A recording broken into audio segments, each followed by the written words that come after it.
something that I'm always amazed every time I land in the United States is how visible religion is. Everybody has their individual right to express their own religion, as long as they don't infringe upon the rights of others.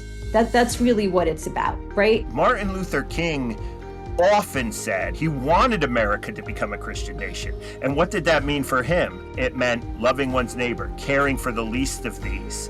Once your human dignity is respected, there's a time then to lay down your rights to serve others, right? All of these kinds of things were important to his vision of what it means to be a Christian nation. I'm Julie Rose, and this is Top of Mind. I have been a radio journalist for 2 decades, but a few years ago, I found myself avoiding the news for long stretches because of how depressing and divisive it all seems. I still wanted to be informed and engaged on important issues, though, and I figured I couldn't be alone in that. So we created this podcast. Each episode, we tackle one tough topic in a way that will challenge you, help you feel more empathy, and empower you to become a better citizen, a kinder neighbor, and a more effective advocate. Today, unpacking America's religious identity. I spent from age 9 till I graduated from high school in Findlay, Ohio. And it was a very homogeneous area, almost all white. A lot of people would say it looks like the Bible Belt in Louisiana. I'm Linda K. Wertheimer, and I am an independent journalist and the author of Faith Ed, Teaching About Religion in an Age of Intolerance. My family was the only Jewish family in our public school system.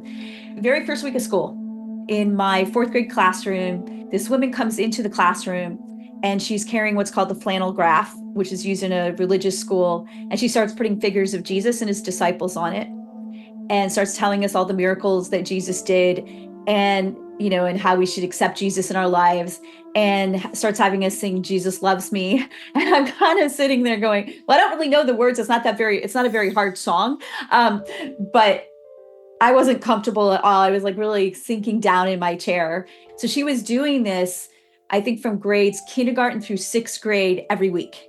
And she was paid for by a group of local churches. And my parents talked to the superintendent and he was like, well, I can't really do anything about it because the school board wants it. And my parents decided not to fight because we were, like I said, we're the only Jewish family in this tiny area. My dad had just gotten a new job. They were kind of concerned about getting backlash. So they came up with a solution. And the solution was every week, this woman who I called the church lady came into our classroom, and I was excused and initially told to sit in this room the size of a storage closet, complained to my mom about that, and I got to go to the library. But the problem with that is, what happens when you're the only one? All of the 4th grade students noticed me walking out, and I was outed almost right away as the different kid, the Jewish kid. And the kids would come up to me, not all of them, but there was some that came up to me and they're like, well, why don't you stay when Mrs. Powell comes? That was her name. And I said, well, I'm Jewish. And at 9, I thought that explained everything, because Jesus is not a part of our faith. We see him as another prophet, another wise person. And they said, well, you're going to go to hell. That wasn't the only way in which my school district was promoting Christianity. Every Christmas, every Easter, they had religious assemblies at our school during the middle of the school day. They'd bring in a pastor who would say a prayer. And then there was the constantly having to sing the most religious Christmas carols every Christmas as well. It made me less willing to even identify as a Jew to kids who didn't know I was Jewish. I would say I've often felt a little bit ashamed to be who I was. I wouldn't wear a Jewish star even in the town. Later in life, I think it was at a high school reunion, and a number of classmates were surprised to hear how intense my feelings were, how different I felt, how isolating it was. They had no idea. The United States, like more than half the countries in the world, is a secular nation. The government does not sponsor or favor a specific religion. Church and state are separate. But America's take on secularism is distinct because, for starters, we're a lot more church-going than all other wealthy secular nations. And while most secular nations guarantee citizens the right to freely worship, here in the United States, public expression of faith is not just constitutionally protected, it's also very socially acceptable, whether it's wearing a religious symbol at work, displaying it on your lawn, or requesting a place for prayer in a government building. Especially if your faith is Christianity. 2/3 of Americans are Christian, after all. Jews are the next largest religious group at just 2% of the U.S. population. Muslims, Buddhists, and Hindus are about 1% each. So technically, the United States has no official church, but we are culturally Christian. Consider Christmas. It's the only religious holiday in America that's also a federal holiday. Even with its sacred aspects stripped away, Christmas is still a universal day off so people can celebrate. Meanwhile, Yom Kippur, Eid al-Fitr, Vesak, or Diwali are all just regular work and school days.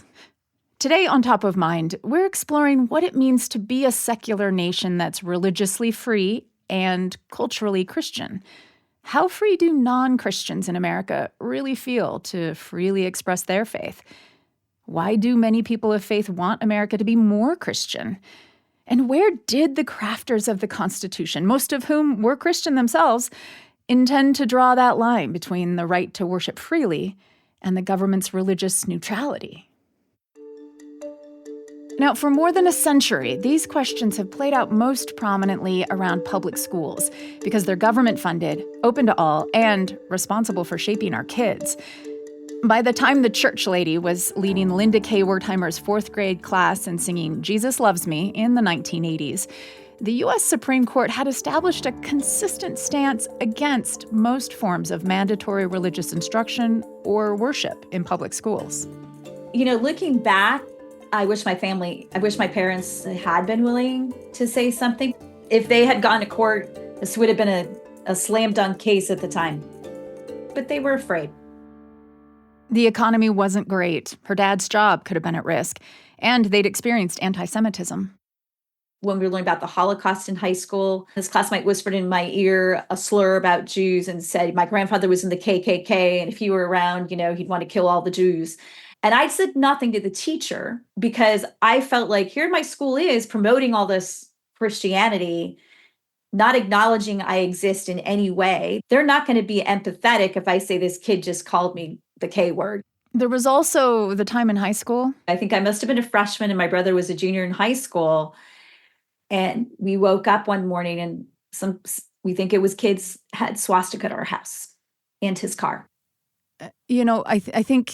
I imagine many of the folks in your community at the time would have said, look, the racial slurs, the anti-Semitism, that's wrong. That needs to stop. But what really is the harm if the kids sing about Jesus at Christmas? Or if they have a lesson every week or so where they learn this stuff that, okay, so you don't believe in Jesus, but there's plenty of things we're learning in school. This matters to a lot of people in this community. So how is it really harming you? What I would say is there's not one prayer that fits all. There's not one branch of Christianity that fits all. You live in Utah where, the Mormon religion is different than some of the other Christian branches. Like Catholics would say the prayer that was said at the Christmas assembly is not one they would use. But what I would say is when they say, what is the harm?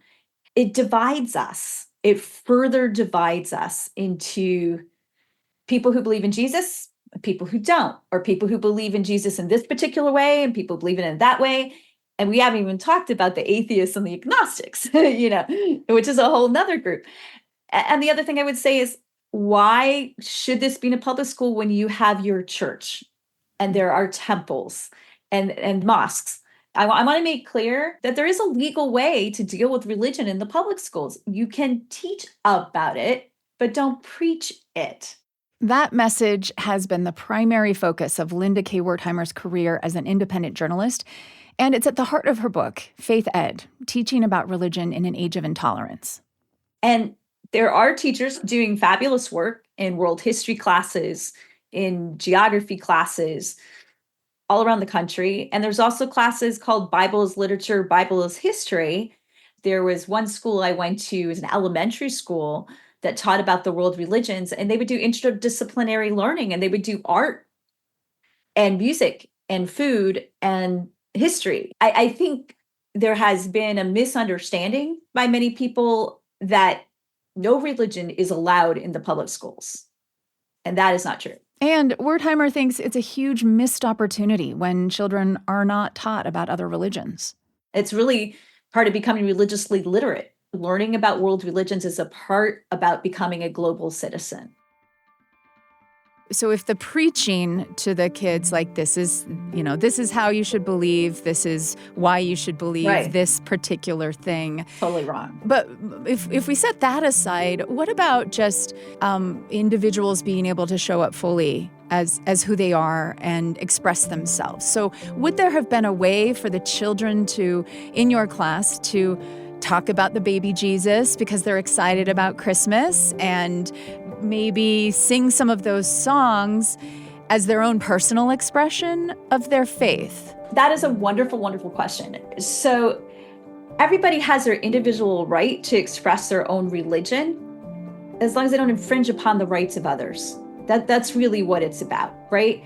So if a child wants to wear a cross to school, if they want to bring their Bible to school, that's fine. If they want to sit there at lunch and pray, which I'm sure many of them do, no problem. Can a kid say, I love baby Jesus in class? Yeah, if it's relevant. Let's say it's a sharing time. Let's say it's a come up and talk to us about what you do at Christmas time. Absolutely nothing wrong with that. There's nothing illegal about that. Or to say, like, we're going to have a talent show around the holidays and a child wants to come sing What Child Is This or whatever, some, Christian Christmas carol. Fine. Okay. But whose decision is that? That's the child's decision. The difference is who's promoting it. So teachers can't lead kids in prayer, right? Teachers should not be promoting one religion over another. Can they sing Whose Child Is This at a concert in public school? Yes, they can. I would hope they would also include music that represents other faiths, even if everybody in the school is Christian. What about a teacher who is an employee of the government? So that gets a little trickier, but a teacher, there's actually been court rulings on that. But in general, if a teacher wants to wear a cross at school, wear a star at school, wear a hijab and go pray in a prayer space privately, that's fine. It's just they shouldn't be proselytizing to the children. Yeah. And teachers have Bible study. There's teachers who will have Bible study in the morning before school starts together. That's legal. Yeah. They can do that. They don't have to hide their religious identity, though. No. It's part of their does. job. So would that have made, if the 9-year-old Linda in Findlay, Ohio, it comes time for the holiday music festival concert, and all students are invited to present a song or choose something that they would present. You're the only Jewish kid in that school. Would you even have felt confident enough to say, like, hey, we're gonna sing this Hanukkah song? Absolutely not. Okay. I think it's a horrible idea for a couple of things. First of all, Hanukkah and Christmas aren't always both in December. Sometimes Hanukkah's in November. Ramadan is not usually in December. The Hindu festival of Diwali is not usually in December. So it would be so wonderful if schools would get off that whole, we got to do a December holiday concert thing. In the ideal world, we would be using choir and band and other things as education when it comes to religious music. And there's beautiful sacred music that can be taught, but separated it from the idea of celebrating. So I'm actually kind of hearing you say that even if you do what many Christians dislike, which is strip the Christ out of Christmas, have a holiday concert where you sing It's about not going to make anyone happy. You sing about Santa Claus and you sing Jingle Bells. Like, this is a cultural holiday. Even that feels harmful to you. It's not a cultural holiday. Some people will say that to you. It's not my holiday. It's Christmas, Christ. Miss, it's about the birth of Jesus Christ. It's one of the most important Christian holidays, along with Easter. By the way, I'm a parent as well, and I have a child in public school who's now a junior in high school. And this very issue came up. Every year, they used to do a holiday concert as a fundraiser, and they called it a holiday concert. It was the December holiday concert. And they had been talking to me because I wrote the book. And I was like, we all know what that holiday is that this concert's about. He said, yes, we do. And I said, there's nothing quote unquote illegal about it, especially because it sounds like they're doing all the secular songs anyway. Even if they were doing a mix, I think it would still be hard to say illegal. You know what? That goes on insensitive, insensitive and promoting one religion's holiday. And we so now they do something called Winter at the Cinema. And they do Sleigh Ride, and they do some songs from Moana and actual movies for their Winter at the Cinema concert. It's no longer called the holiday concert. And the choir still does the Messiah, so there's still like a mix of views on how to handle the December dilemma. And it's not get rid of everything. It's find a way to do it in which you're teaching songs that maybe are really important to learn. Like Handel's Messiah, admittedly, is an absolutely gorgeous piece. I love it. It's a gorgeous piece of music. But if you don't do it in December and say you do it more like in November, and maybe you do it with some holy songs of some other faiths, and it becomes a lesson about sacred music of many different traditions, that's education versus celebrating. And what value does that bring then to the students? To me, that brings more value to the students because they're learning about religions other than their own. And I would love it if every kid, whether they're Christian, Jewish, Muslim, Sikh, Hindus, atheist, agnostic, can feel comfortable to be exactly who they are in their public school and not feel pressured to believe in something that conflicts with what they and their family believe in. Linda K. Wertheimer is a journalist. She's author of Faith Ed, Teaching About Religion in an Age of Intolerance. Thank you so much for your time and for sharing your personal story today. Thank you. Now, Wertheimer's position is informed by her personal experience as a member of a religious minority in America, and also by case law that has, at least since the 1940s, established a fairly strict separation of church and state in the United States. But we happen to be in a moment when that line is shifting. In 2022, the U.S. Supreme Court ruled in favor of allowing some religious symbols on public property, allowing state subsidies for religious schools, and, most notably, allowing a high school football coach to pray at midfield after games. At least half a dozen state legislatures have since introduced bills to allow or encourage prayer in school or at school events. More than a dozen states have introduced measures to place religious chaplains in public schools. Louisiana lawmakers captured headlines with a new law to display the 10 Commandments in all public school and university classrooms. Oklahoma's state school superintendent has ordered all public school teachers to have a Bible in the classroom and teach from it. Both of those are being challenged in court. And Americans are split on whether all of this is good or not. According to a 2024 Pew Research survey, about half the public thinks conservative Christians have gone too far in trying to push their religious values in the government and public schools. The other half thinks it's secular liberals who've gone too far in trying to keep religious values out of those places. But the majority of us also say that religion is a force for good in society and lament that its influence is declining in American life. Most other secular Western countries don't hold religion in such high esteem.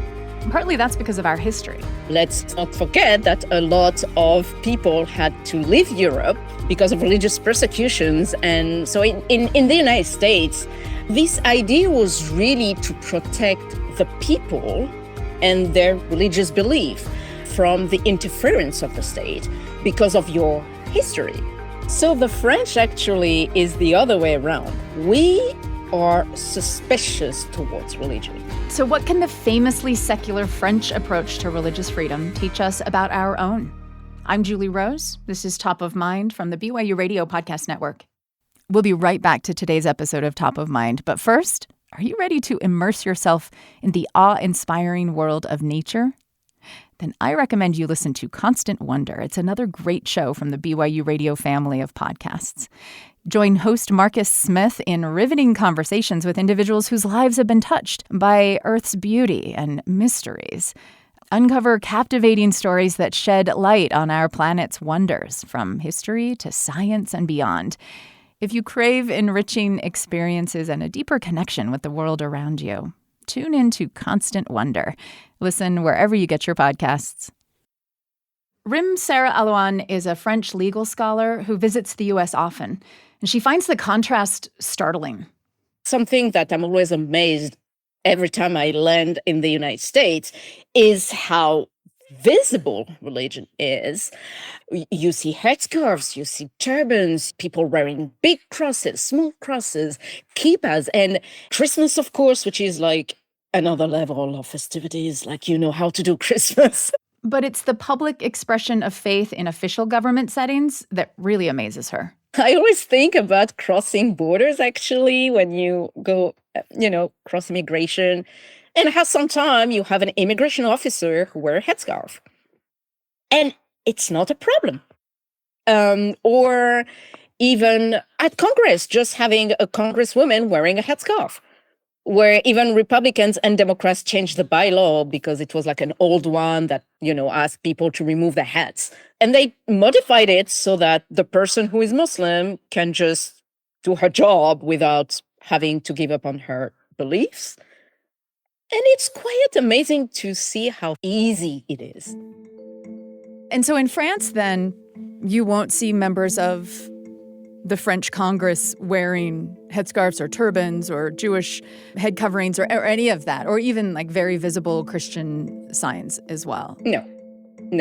French law prohibits it. So in France, we are a laïc country. Laïc is the French word for secular. It means that to ensure equality between citizens, between people, the state must remain neutral and religion shall not interfere with state affairs and vice versa. Now, this should sound familiar because it's the same concept as the Establishment Clause of the U.S. Constitution.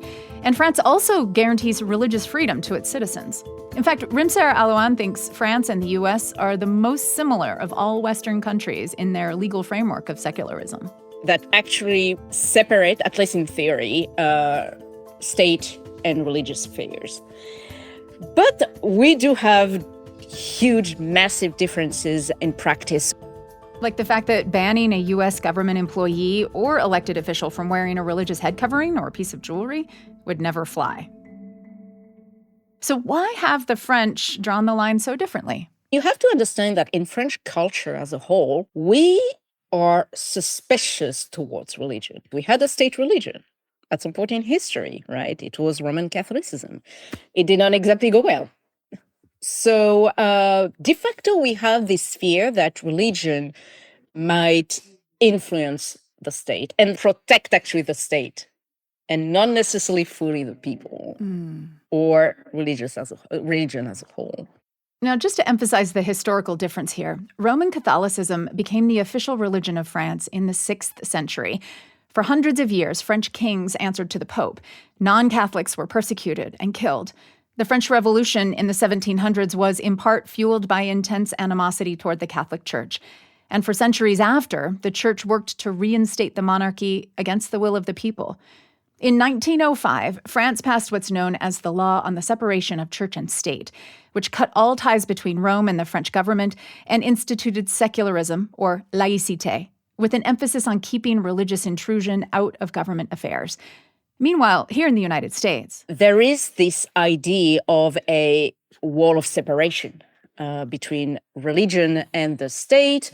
And this idea was really to protect the people and their religious belief from the abuse of the state, from the interference of the state, because of your history. Really, let's not forget that a lot of people had to leave Europe because of religious persecutions and somehow ended in North America. And really, American secularism is focused on shielding religion from government interference and allowing public expression of religion that is pretty visible. Now, despite French suspicion toward religion and much lower church attendance compared to the U.S., France is still culturally Christian. We probably have more or as many public holidays that are Christian holidays as Italy. And it's amazing. All Saints, it's a holiday.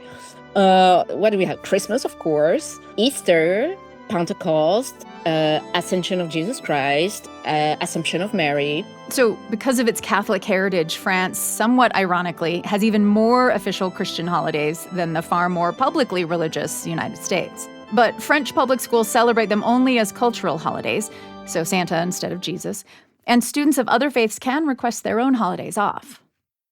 As long as it does not disturb its studies. So if there is an exam, for example, that falls on, religious holiday, the kid cannot miss the exam.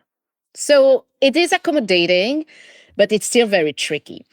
It creates inequality in between people who are not Christians and also have their own religious practices. That inequality has become a flashpoint in France in recent decades, driven by a wave of Muslim immigrants from former French colonies in Africa. Islam has rapidly grown to the second largest religion in France and by far the most visible in public life. 1 in 10 French adults under the age of 50 today is Muslim, including Alouane, whose parents immigrated from Algeria. And she says racial fear has led to a reinterpretation of religious freedom laws. Laicity, I think, has been weaponized. So instead of simply protecting the state from religious influence, the modern interpretation of laicity has become a legal ground for restricting religious freedom, particularly when it comes to the expression of faith, including in public. Because it turns out the law protecting the individual right to religious expression has a loophole. It's guaranteed as long as public order is not disturbed. And as you can imagine, public order can be kind of broadly understood, which obviously is easy to use to restrict religious freedom. And this shift has happened quite quickly, says Alouane. When she was growing up in the 1990s, it wasn't really her religion that felt under attack. Like until the 2000s, it was more about racism per se. The Arabs, quote and unquote, the Arabs are coming to our country and they steal French people's job, but at the same time, they're all on welfare. But then 9/11 happened and the global war on terror. And everybody started to discover this religion, Islam, and a law was proposed to ban conspicuous religious signs in public school. That ban in 2004 applied to all public school teachers and students. Of course, the target was really the Islamic headscarf. So this was the beginning of a never-ending story. What is the threat that this visible religious garb poses according to the law? It's a very good question because in French history, schools are considered a sacred place for citizenry. This is where you build and create a future citizen who is going to eventually vote, right? So school is seen as a safe space that is supposed to remain neutral somehow so that religion does not influence the future citizen, which is completely different from the US, for example.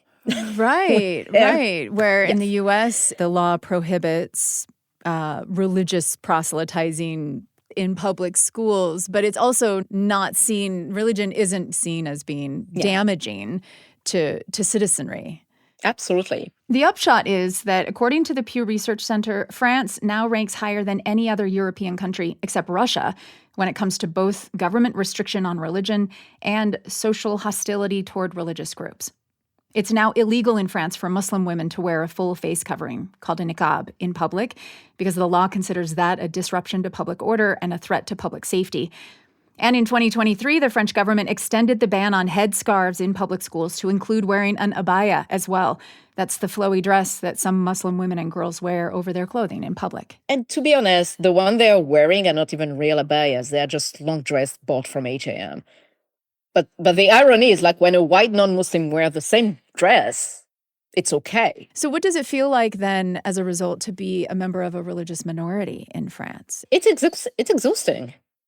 We are just actually closing each other into our own shell, and we are not going to survive in this globalized world.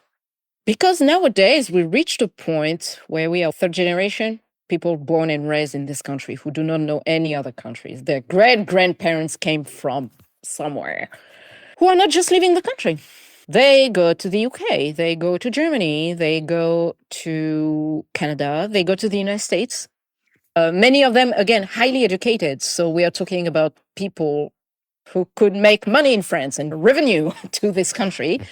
who are living and who are not necessarily even like visible Muslims. Some are and some are not, who are just tired of this and who are like, okay, we are just going to bring our families, our knowledge, our expertise to countries that are not going to target us because of our religious belief. And of course, there is anti-Muslim racism in the United States. Absolutely.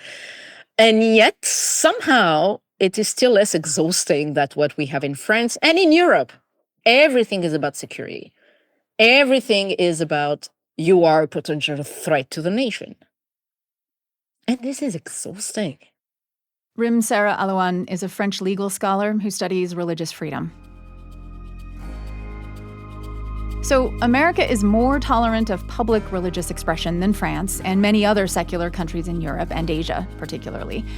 But what did America's founders really have in mind when they set up this tension in the Constitution between protecting religious expression and keeping the country religiously neutral? I think in many ways, this question, was America founded as a Christian nation, is kind of taking a 21st century question in our political debates and sort of superimposing it on founding fathers who were not necessarily asking it in that way. That's next on Top of Mind from the BYU Radio Podcast Network. I'm Julie Rose.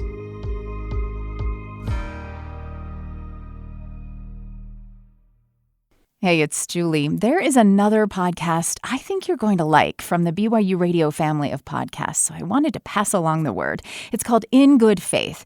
Join host Stephen Cat Perry as he connects with believers from various religions: Christians, Buddhists, Jews, Muslims, and much, much more. Listening to their captivating stories is an opportunity to deepen our own understanding of faith, religion, and spirituality. Plus, Stephen is really well-traveled, and his global perspective brings a unique richness to each conversation. Elevate your appreciation for the divine with In Good Faith. It's an inspiring journey of unity and enlightenment. Listen anywhere you get podcasts. My name is John Fia. I teach American history at Messiah University, and I am the author of Was America Founded as a Christian Nation? A Historical Introduction. Messiah University is a private Christian school in Pennsylvania. Fia is an evangelical Christian, and he started looking into this question mainly because he had a lot of students coming to his history classes convinced the answer was yes, but the historical record is complicated. It depends where you look, right? Because as soon as you start using the word nation, you're talking about the United States, right? Which doesn't really get formed until 1776. You go up and down the eastern seaboard, you have very, very different settlements of English people. They all have different sensibilities about how to build a colony. They all have different religious beliefs. You can find, say, in Massachusetts colony, now state, a constitution that has a religious establishment. In other words, there's a state church, an official church, the Congregational Church, which is the old Puritans, right? All your tax money that goes to religion goes to fund the Congregational Church, whether you're a member of that church or not. Same thing down in Virginia during the colonial period. You have an Anglican establishment. And then, thanks to people like Thomas Jefferson and James Madison, they create a state constitution that allows absolute religious freedom for all people without a state church. You go to Pennsylvania, you have a 1776 constitution that's written that requires people, in order to vote or to hold office, it requires people to uphold the divine inspiration of the Old and New Testaments. So, it's hard to argue that they want Christians running these colonies. So what I try to suggest is when we paint with broad strokes, we really kind of miss the complexity and the nuance of all these different colonies. Was there a common feeling among Americans at the end of the Revolutionary War and among founders as well, that like God was in this somehow, that we won because God wants this to be a nation of Christian believers? I think universally, many of the founding fathers believed this. When it then came to developing a nation, you're going to see divisions among them. Some believe that God kind of ordained the independence movement so that we could have religious freedom, right? And everybody could worship freely. Others, especially kind of the more Calvinist wing, the descendants of the Puritans, Presbyterians in the middle colonies like New York and Pennsylvania, John Witherspoon, for example, the only clergy to sign the Declaration of Independence, they would have clearly wanted to privilege Christianity over other religions. They would want to privilege Protestantism over Catholicism even. I mean, they were very anti-Catholic. Jews weren't even on their radar screen. The number of Jews were so small that it wasn't even worth them considering. There were some Muslims in the country as well at the time of the Revolution, but they were almost entirely within the slave population, bringing over their Islamic beliefs from Africa. So when it came time then to draft the Constitution of the United States, was this then a point of contention, of dissension? Well, in the debates in the Constitutional Convention, which occurred in the summer of 1787, there was little debate about the role of religion. There's one reference to religion in the United States Constitution, and that is in Article 6, which says specifically there will be no test oath for holding federal office. In other words, you can't anybody can hold federal office regardless of their religion. Which actually was something that some states had at the time, right? Exactly. Yes. Massachusetts, Connecticut, Pennsylvania, a lot of them had religious tests. What's also really fascinating is that there was nothing in the Constitution that said that those states had to get rid of their test oath. So Massachusetts keeps its test oath and its established church all the way up until the 1830s, because it's not, there's nothing that says that they have to get rid of it, right? Okay, so are we saying then, could it be argued then that the founders didn't create the United States of America as an explicitly Christian nation because the states already had it in place, like it was sort of a foregone conclusion, like kind of an assumption that at least on the state level, that was sort of the way America was? Not possibly, but again, the states were so they had different views on this, each state. Virginia clearly wanted complete separation of church and state. James Madison was such a separationist, that he didn't even want the federal, and this is from the Constitutional Convention debates, he didn't even want the Constitution to allow, military chaplains or prayer in opening Congress. Right. And there were others who really pushed hard for some of these kinds of symbolic gestures towards that. It's not really until the First Amendment, which takes place after the Constitution is ratified, the Bill of Rights, the First Amendment being the first right in the Bill of Rights, where you begin to then see some more clarity on this. But again, none of this was overly controversial, right? The Bill of Rights, First Amendment would say there is no state church, or it's called the Establishment Clause. In other words, the government cannot promote one church over the others. And then, of course, there's the Free Exercise Clause in the First Amendment, which gives everybody the right to worship. So this creates this really kind of interesting scenario. So let's just take Pennsylvania, for example. The state of Pennsylvania, their state constitution says you cannot vote or hold office unless you believe in the divine inspiration of the Old and New Testaments, right? So Jews, for instance, who do not believe in the inspiration of the New Testament could not vote or hold office in Pennsylvania. However, because of the First Amendment, they were allowed to worship freely. No one was going to stop them from worshiping, but they couldn't participate in government. So this is where, again, the smooth places kind of become a little more rough and complex. What about George Washington? Where was he on all of this? George Washington was really interesting. During the debates over church and state in Virginia, which was his home state, he actually supported a view put forth by the governor of the state, Patrick Henry, at the time. What he wanted was a religious tax for people, and then the government would distribute that tax to the churches that they wanted, the taxpayer wanted them to distribute to. And if they didn't go to church, it would go to help the poor relief, right? Now, this is very different from Madison and Jefferson, who were the great champions of religious freedom, because they believed that any kind of religious tax was mixing church and state. So Washington came down on the side of Patrick Henry on this. And he ended up losing that battle along with Henry. He didn't want the Anglican Church. He didn't want one church privileged in Virginia. But he also thought we should still collect a tax to promote religion because religion was good for the Republic. Good in what ways? Well, he believed that religion created good, moral, virtuous citizens. And in the 18th century, virtue was a political idea. A virtuous person was someone who was willing to sacrifice their self-interest occasionally for the greater good, the common good of the Republic. Republics only work when you have virtuous people, mostly men, it was a masculine term, who would sacrifice for the greater good. And if Christians, Washington believed that Christians already knew how to do this because they were used to sacrificing their will to the will of God, to the commandments, to the teachings of the Bible.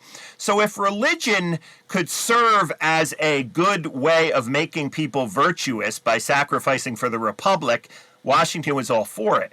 And in this framing, it's Christian religion. And yes and no, because Christian is the only game in town. Right, so clearly in the context, he's referring to Christianity. Although Washington, when he becomes president, writes letters to every major religious group. That includes Protestant denominations, the Catholic bishops, and even the Jewish synagogue in the Toro Synagogue in Newport, Rhode Island, telling them essentially, I will be here to defend your right to worship freely, and suggesting that even those religions, if they are, producing virtuous people willing to sacrifice for the good of the Republic, are welcome and should be encouraged. So when does anyone start to even argue about that or debate like whether or not America is Christian is a Christian country? I think anyone who studies American history has to see that in the 19th and 20th centuries, for most of the definitely prior to World War II, say, America's always understood themselves to be part of a Christian nation. If you said America was not a Christian nation, you were in a decided minority. It's really not until the 1960s and into the 1970s that, a lot of evangelical Christians lived through the 1960s. And they look and they watch as prayer is removed from public schools, as mandatory Bible reading is removed from public schools, as the 1965 Immigration Act brings millions of non-Western peoples into the United States, and they bring their religion with them, right? Islam and Asian religions and so forth. Abortion on demand with Roe versus Wade. And then in 1976, you have the 200th anniversary, the bicentennial, which brings the kind of founding to the fore, if you will, in culture and allows Christians to start thinking about what was the founding all about. We're now looking at a moral decline as they understand it. And we need to reclaim our Christian founding, right? So they begin to construct a view, and this is largely on the Christian right. People like Jerry Falwell and Pat Robertson begin to construct the narrative of the founding that essentially says, we're a Christian nation, we've fallen, we've gone astray, and now it's our job using political power and gaining control of the levers of Washington, D.C. and the Supreme Court and so forth to win back the country based upon that narrative of America was founded as a Christian nation. And then, of course, the left, or just sometimes just good historians on the right who disagree with the Christian right narrative, are suggesting, look, your history is all wrong here. And thus now it becomes more of a political debate, between, are we founded as a Christian nation or aren't we? But as a practical matter, both sides could make their argument depending on what part of American history they want to lean on, what aspect they want to look at. So you could say, well, look, Christianity was not written into the Constitution for a very specific reason. So this is what the founders intended. You could also say, well, that was because they everybody knew America was a Christian nation, and look at what all the states were doing, and therefore we were a Christian nation. Well, you're exactly right. Not many people see the nuance that this is done by both the, whatever you want to call them, the left and the right. religious people and secular people. I will have arguments with people on the Christian right, but I'll also have arguments with people who are secularists and strict separation of church and state ACLU types who say, the founding was completely secular, religion didn't play any role, right? And as you just articulated, I mean, that's not true. So what do we know about the founders' intent when it comes to the separation of church and state specifically then? So they desired there was not going to be a church, a state-sponsored church, and people needed to be free to worship. But how much visibility and participation in community and public life did they see was appropriate for religion? Yeah, that's a great question. It's a really complex and complicated one. Those on the right will quickly say that the word separation of church and state is not in the United States Constitution. The phrase separation of church and state actually comes from an 1802 letter that Thomas Jefferson wrote to a group of Baptists in Danbury, Connecticut. They were under the Massachusetts Congregational establishment, and Jefferson says, kind of one day we'll have the separation of church and state. That's going to become an important distinction because in 1947, there's this case that the Supreme Court takes up known as Everson versus the New Jersey Board of Education. This is the case in which the Justice Hugo Black, who wrote the majority decision, said there is a wall of separation between church and state, and that wall is high and impregnable. And he draws not necessarily directly from the Constitution, but from Jefferson's letter, in this idea that Jefferson kind of represented in a kind of generic way the founding generation. And those on the right, or those who oppose the decision, would argue that Jefferson was not present at the Constitution. He was in France serving as a diplomat. How can you rely on him? So many who believe that the separation of church and state is a myth or it's wrongly used will say that 1947 case was wrongly decided. And of course, this has a lot to do with why they want the right kind of Supreme Court justices on there to try to reverse that.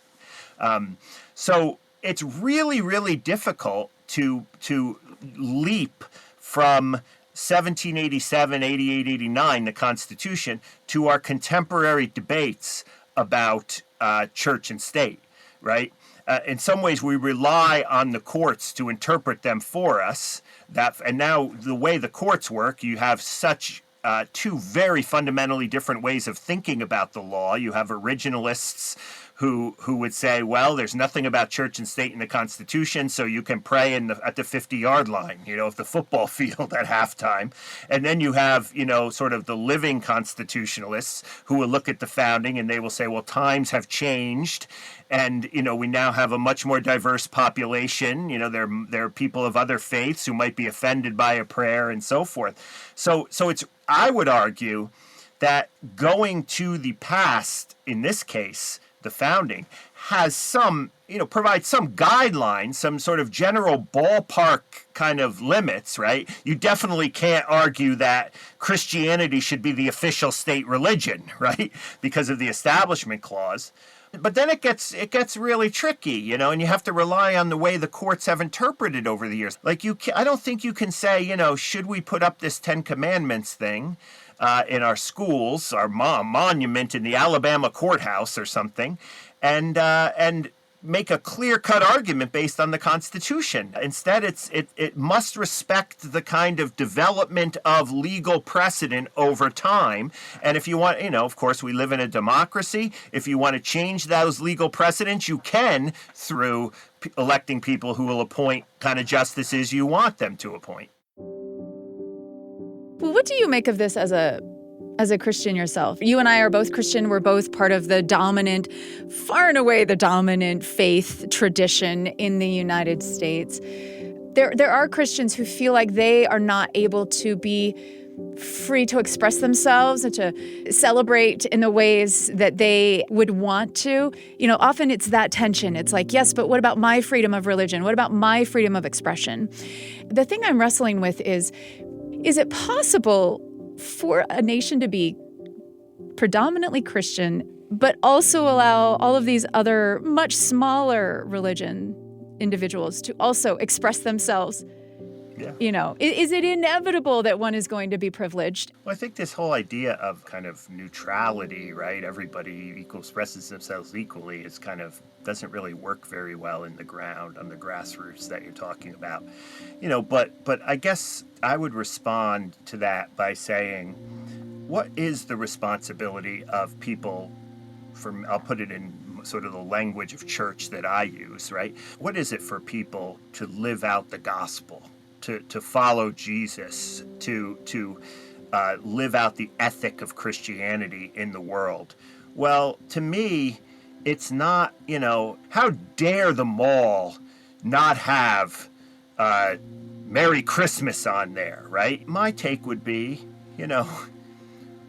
what does that matter to your faith? Right? What do you expect that sign to do? It's all about, I think in my evangelical community, it's often so much about rights, my rights, on this. Now, granted, you do have rights as an American, right? But, so I think this kind of rights culture that America has produced, the church has simply embraced that idea. And this means that any little slight, right? We can't sing "O Little Town of Bethlehem" in the Christmas pageant. We have to sing "Deck the Halls" instead, right? We're so offended by that. And that seems to have become the kind of default position for the church, that we are always on the defensive, we're always being persecuted. Meanwhile, there's people in across the world who are literally dying for their faith, right? Instead, what if the church had a more sort of hopeful kind of pro-positive message saying, if what I put on my lawn is going to offend my next door neighbor, out of love of neighbor, I'll take it down because I'm generalizing here, right? I'm sure there are particular issues where you would want to stand up for your Christian rights, but I think kind of our psychological condition at rest, if you will, is to think rights, instead of love our neighbor, love our neighbor, love our neighbor. You have the right to do certain things, but that doesn't necessarily mean it's Christian, right? What would it look like if America was a Christian nation in the truest sense of the word? Like what kinds of laws would we have? What kinds of culture wars would we be engaged in? I think the idea of human dignity, which is a very Judeo-Christian idea, right? Genesis 1:26, we're created in the image of God, may be the best way to think about America as a Christian nation, because Christians respect the dignity of all persons. Let's build a polity, a government, a country around the idea of human dignity. We can still say, if we want to, it's still a Christian, we can still call it a Christian nation because human dignity is a Judeo-Christian idea, right? But what would that look like? Martin Luther King often said that he wanted America to become a Christian nation. And what did that mean for him? Well, it meant, again, loving one's neighbor, caring for the least of these, laying down, once your human dignity is respected, there's a time then to lay down your rights to serve others, right? All of these kinds of things were important to his vision of what it means to be a Christian nation. John Fia is a professor of American history at Messiah University, and among his many books is one that was of particular interest to this episode, Was America Founded as a Christian Nation? An Historical Introduction. Thank you so much for your time today, Professor Fia. I really enjoyed this. Thanks for having me on. Top of Mind is a BYU Radio podcast. Today's episode was produced by Vanessa Goodman, James Hoops, and me, with help from Samuel Benson and Sam Payne. Our audio engineer and sound design team includes Brendan Lewis and Gabe Vargas. I'm Julie Rose. We'll talk soon.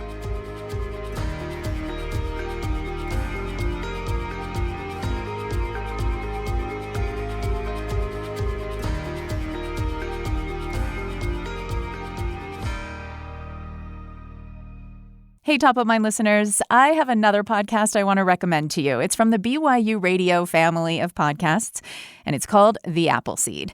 It's a show filled with stories for you and your family. Each episode features master storytellers sharing all kinds of stories: folk tales, fairy tales, personal and family tales. So it's perfect for road trips, for bedtime, or really anytime you're looking for something that the whole family can enjoy together.